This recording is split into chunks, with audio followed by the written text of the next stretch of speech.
हम अपने देश के सम्माननीय समस्त भाई बहनों को हार्दिक अभिवादन करते हैं, नमस्कार करते हैं। दोस्तों, काफी प्रयास करने के बाद भी हमें कोई उचित मंच नहीं मिल सका, इसलिए हम यह वीडियो मोबाइल के द्वारा बनाकर अपना संदेश आपकी सेवा में प्रस्तुत कर रहे हैं। इस संदेश के साथ ही हम अन्य 3 संदेश और देना चाहते हैं। इस संदेश के बाद दूसरा संदेश देश के सर्वदलीय समस्त नेता बंधुओं को, तीसरा संदेश देश के प्रधानमंत्री माननीय मोदी जी के लिए, जबकि चौथा संदेश विश्व की समस्त मानव जाति को देना चाहता हूं। दोस्तों, इस वीडियो का मुख्य उद्देश्य जानने और समझने के लिए कृपया वीडियो को पूरा अवश्य देखें। दोस्तों, संपूर्ण विश्व महाविनाश के मुहाने पर खड़ा है। इधर विश्व युद्ध की चिंगारी भी शुरू होती दिखाई दे रही है। इससे यही सिद्ध होता है कि पृथ्वी पर बहुत बड़ा परिवर्तन होने वाला है। यह परिवर्तन 2 तरह से हो सकता है, पहला महाविनाश के रूप में और दूसरा महासुधार के रूप में। पृथ्वी पर महाविनाश के रूप में परिवर्तन के प्रमुख रूप से 3 कारण हैं। पहला कारण, पृथ्वी पर निरंतर बढ़ती जनसंख्या की वृद्धि दर से पृथ्वी पर प्राकृतिक असंतुलन बढ़ता जा रहा है। प्राकृतिक संसाधन भी सीमित होते जा रहे हैं। विश्व के अधिकतर देशों की दोषपूर्ण और स्वार्थी आर्थिक और व्यापारिक नीतियों के कारण जो बचे हुए संसाधन हैं, उनके लिए भी मारामारी पड़ी हुई है। महाविनाश का दूसरा कारण है कि पृथ्वीवासी मानव अपनी मूल जाति और मूल धर्म से विमुख हो चुके हैं। विश्व की समस्त मानव जाति का विभाजन होने के कारण अपनी जाति, अपने धर्म, अपने मत, अपने पंथ और अपने संप्रदाय के प्रचार प्रसार, श्रेष्ठता और वर्चस्व के लिए विश्व में मानवता लहूलुहान है। आतंकवाद, उग्रवाद, अलगाववाद, सीमा विवाद, क्षेत्रवाद और वर्चस्ववाद तथा धार्मिक कट्टरता इसी मानव जाति के विभाजन का कारण है। पृथ्वी पर महाविनाश का तीसरा कारण है कि मनुष्य ने आवश्यक विकास के साथ साथ अनावश्यक विकास के रूप में पर्याप्त बारूद का विशाल भंडार भी तैयार कर लिया है, जो इसी मानव जाति के अस्तित्व के लिए घातक होने वाला है। पृथ्वी पर महापरिवर्तन का दूसरा स्वरूप है सुधारवादी विश्व महायुग परिवर्तन। दोस्तों, अपने अस्तित्व को बनाए रखने के लिए विश्व की समस्त मानव जाति को इस सुधारवादी विश्व महायुग परिवर्तन को स्वीकार करना ही पड़ेगा। इस सुधारवादी विश्व महायुग परिवर्तन के लिए हमने अपने जीवन में सन 1972 से अब तक की कुछ रहस्यमयी, दिव्य और अलौकिक घटनाओं और समय चक्र के संकेतों के आधार पर 1 फरवरी 2017 से अब तक निरंतर गुप्त रूप से कार्य करते हुए एक विशेष योजना तैयार की है। इसी योजना के अनुसार विश्व महायुग परिवर्तन 3 चरणों में निश्चित है। पहले चरण में अपने देश भारत में आवश्यक 5 युग परिवर्तनकारी राजनीतिक सुधार। दूसरे चरण में एक विशेष अंतर्राष्ट्रीय राजनीतिक व्यवस्था के द्वारा भविष्य में युद्धों और विश्व युद्धों की संभावना को हमेशा के लिए पूर्ण रूप से समाप्त करना, अर्थात वर्तमान में मौजूद विश्व के समस्त महाविनाशकारी हथियारों की आवश्यकता और उपयोगिता को हमेशा के लिए पूर्ण रूप से समाप्त करना, क्योंकि इस नई राजनीतिक व्यवस्था से भविष्य में कभी युद्धों की आवश्यकता ही नहीं पड़ेगी। तीसरे और अंतिम चरण में छुआछूत, नफरत, ईर्ष्या, घृणा, अंधविश्वास, धार्मिक कट्टरता और धर्म के नाम पर बढ़ता धार्मिक भ्रष्टाचार जैसी बुराइयों को विश्व के मानव समाज से समाप्त करने के लिए एक विशेष योजना के तहत सामाजिक, धार्मिक और आध्यात्मिक सुधारों के द्वारा जाति, पात, मत, पंथ, धर्म, संप्रदाय आदि भागों में विभाजित विश्व की समस्त मानव जाति को भाईचारे की भावना से युक्त मानवतावादी संस्कृति के एक सूत्र में बांधना, जिससे पृथ्वी पर मानव जाति अनंत काल तक अपने अस्तित्व को बनाए रखते हुए अनंत ब्रह्मांड में भी अपने संरक्षण की दिशा में आगे बढ़ सके। दोस्तों, पृथ्वी पर मानव अस्तित्व को बनाए रखने के लिए यह परिवर्तन जुलाई-अगस्त 2018 में शुरू होना था, लेकिन कुछ अलौकिक गुप्त रहस्यों के साथ साथ तत्कालीन परिस्थितियां देश के अनुकूल नहीं थीं, क्योंकि 2019 में लोकसभा चुनाव होने थे तथा देश को भी एक कुशल नेतृत्व की आवश्यकता थी, जो हमारे देश में सक्रिय रूप से कार्यरत भी है। हम निवेदन के साथ दृढ़तापूर्वक कहना चाहते हैं कि अगर हमारा देश भारत जागृत नहीं हुआ तो पृथ्वी पर आने वाले महाविनाश का कलंक अपने देश भारत पर लगने वाला है, क्योंकि विश्व महायुग परिवर्तन का शुभारंभ अपने देश भारत से ही होने वाला है।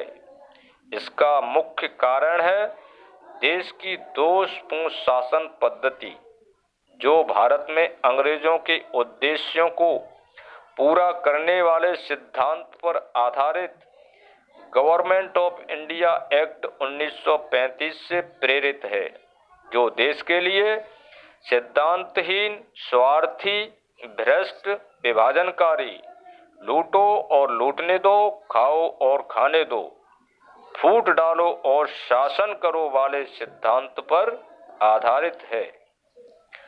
हमारे देश की वर्तमान दोषपूर्ण राजनीतिक पद्धति सामर्थ्यवान बुरे व्यक्ति को अभयदान देती है, जबकि नेक और भले इंसान को बुरा और अवगुणी बनाने के लिए प्रेरित और पोषित करती है, जिसका परिणाम विकास दुबे जैसे हजारों व्यक्ति हमारे देश की वर्तमान राजनीतिक पद्धति के गर्भ से पैदा हो रहे हैं और होते रहेंगे। विकास दुबे कोई बुरा व्यक्ति नहीं था, उसे राजनीति के द्वारा बुरा बनाया गया है।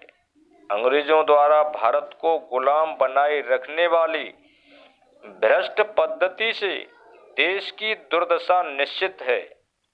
देश की राजनीति में 3 तरह के दोष विद्यमान हैं। नंबर 1 दलीय दोष, नंबर 2 दलीय नेतृत्वगत दोष और नंबर 3 चुनाव पद्धति के दोष। इसलिए हम देशवासियों से निवेदन करते हैं कि 3 चरणों वाले विश्व महायुग परिवर्तन के अंतिम 2 अंतरराष्ट्रीय चरणों से पहले प्रथम चरण के तहत भारत की दुर्दशा से मुक्ति के लिए देश में 5 सुधारों की आवश्यकता है। दोस्तों, देश में आवश्यक पहला सुधार मतदान बैलेट पेपर या ईवीएम मशीन के बजाय मोबाइल फोन से होना चाहिए। दूसरा सुधार, देश में बहुदलीय के बजाय दो दलीय पद्धति होनी चाहिए। तीसरा सुधार, दोनों राजनीतिक दलों के गठन देश की जनता द्वारा अपने चुनाव क्षेत्र से ट्रायल चुनाव द्वारा चुने गए श्रेष्ठ 2 या 3 प्रत्याशियों के द्वारा होना चाहिए। चौथा सुधार, दोनों राजनीतिक दलों के गठन, नियंत्रण और संचालन का नेतृत्व नवगठित चुनाव समिति या इसी के समान किसी अन्य संस्था के हाथों में मुख्य चुनाव संपन्न कराने तक रहना चाहिए। जबकि पांचवा सुधार, देश की दोषपूर्ण राजनीतिक पद्धति से व्यवस्थित और संचालित शासन और प्रशासन में व्यापक युग परिवर्तनकारी सुधार, जिसकी विस्तार से जानकारी हम उचित समय पर अवश्य देने का प्रयास करेंगे। इन 5 सुधारों से देश में समता, समानता, स्वतंत्रता के साथ देश को पूर्ण आजादी के साथ पूर्ण लोकतांत्रिक बनाया जा सकेगा।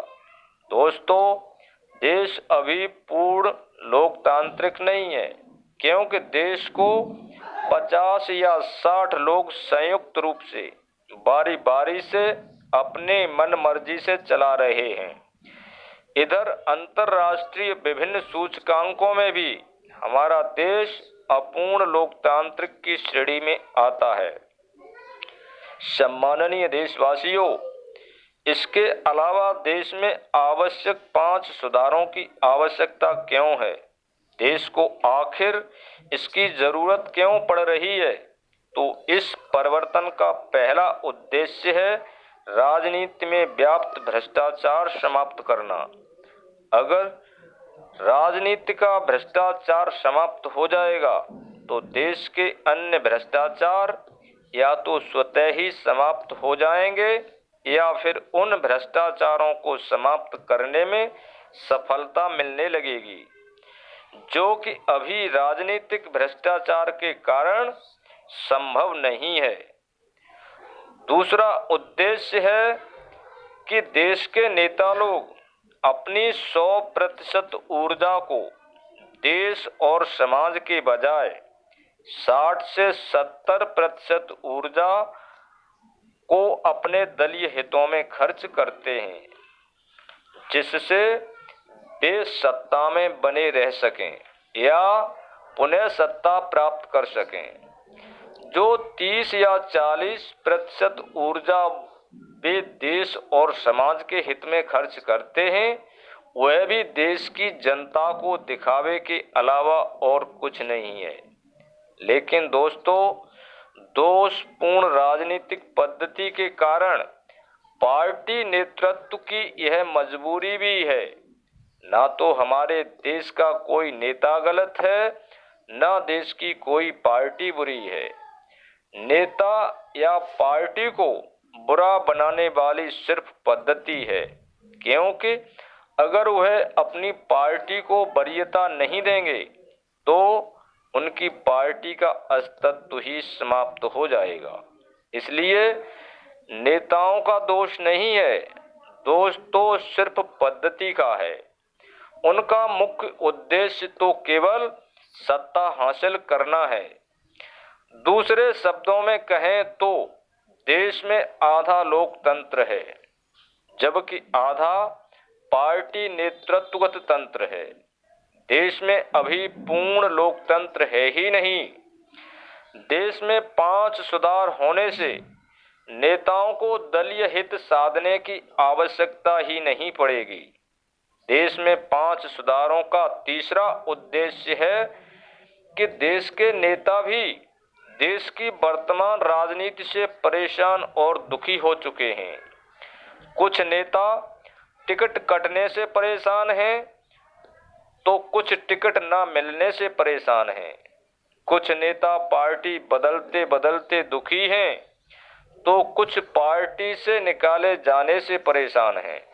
कुछ नेता टिकट के लिए रिश्वत या पार्टी फंड नहीं दे पाते, जिससे मन मसोस कर रह जाते हैं। इधर पार्टी नेतृत्व भी दल बदलू और भितरघाती नेताओं से परेशान है। दलीय नेताओं के रूठने मनाने की समस्या भी बनी रहती है। इधर पार्टी टूटने का डर भी सताता रहता है। गठबंधन की किसी पार्टी द्वारा असमय धोखा देने से सरकार गिरने के कारण भी परेशानी उठानी पड़ती है। आवश्यक 5 सुधारों से नेताओं की सभी समस्याओं का 100% समाधान हो जाएगा और सभी नेताओं को समानता, समता के साथ साथ सभी को समान अवसर प्राप्त होने लगेंगे।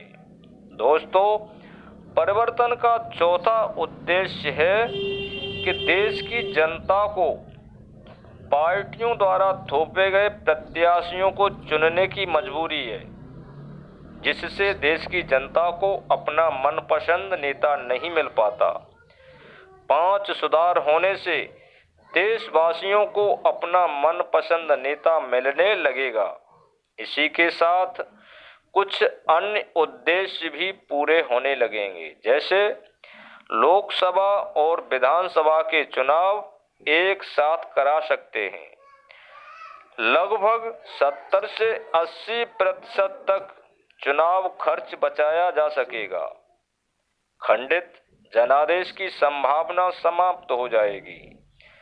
विरोधी पार्टियों द्वारा विरोध के लिए विरोध वाली मानसिकता समाप्त हो जाएगी। तुष्टीकरण की राजनीति से देश को निजात मिलेगी। मध्यावधि चुनावों की संभावना समाप्त होगी। राजनीति का अपराधीकरण और संरक्षणवाद भी समाप्त हो जाएगा। जातिवाद और सांप्रदायिकतावाद की राजनीति समाप्त हो जाएगी। राज्यों में अक्सर राष्ट्रपति शासन की नौबत नहीं आएगी। सांसदों और विधायकों के खरीद फरोख्त के आरोप भी नहीं लगेंगे। किसी एक नेता की गलती का दोष पूरी पार्टी पर नहीं लगेगा। मोबाइल फोन से मतदान कराने पर मतदाताओं को मतदान के लिए अपने आवश्यक कार्य नहीं छोड़ने पड़ेंगे और पुलिस कर्मियों तथा दबंग लोगों से अपमानित भी नहीं होना पड़ेगा। कोई व्यक्ति किसी दूसरे व्यक्ति का वोट भी नहीं डाल सकेगा। मतदाताओं की उदासीनता समाप्त हो जाएगी।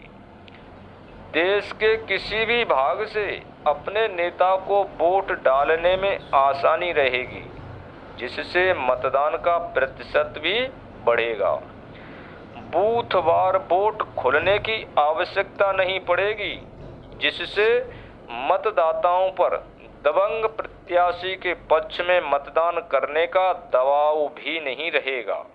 सम्माननीय देशवासियों, इन आवश्यक 5 सुधारों का विरोध वही लोग कर सकते हैं जो देश के कट्टर दुश्मन हैं या जो देश को लूट रहे हैं और लूटना चाहते हैं, या देश को बांटना चाहते हैं, जिनकी देश के प्रति नीयत ठीक नहीं है, या जो लोग दुनिया को विनाश की तरफ ले जाना चाहते हैं।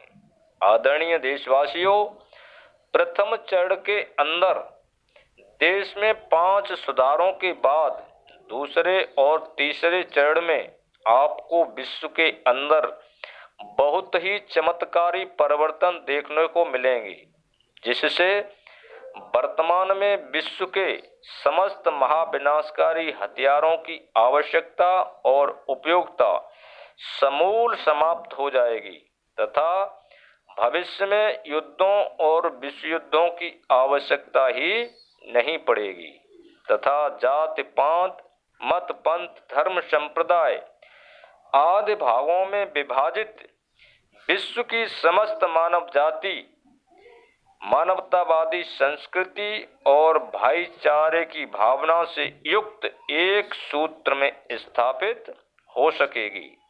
सम्माननीय देशवासियों, क्या आप चाहते हैं कि भारत सहित संपूर्ण विश्व में सतयुगी राम राज्य की स्थापना हो तथा विश्व का कोई देश किसी दूसरे देश के हितों को प्रभावित न कर सके?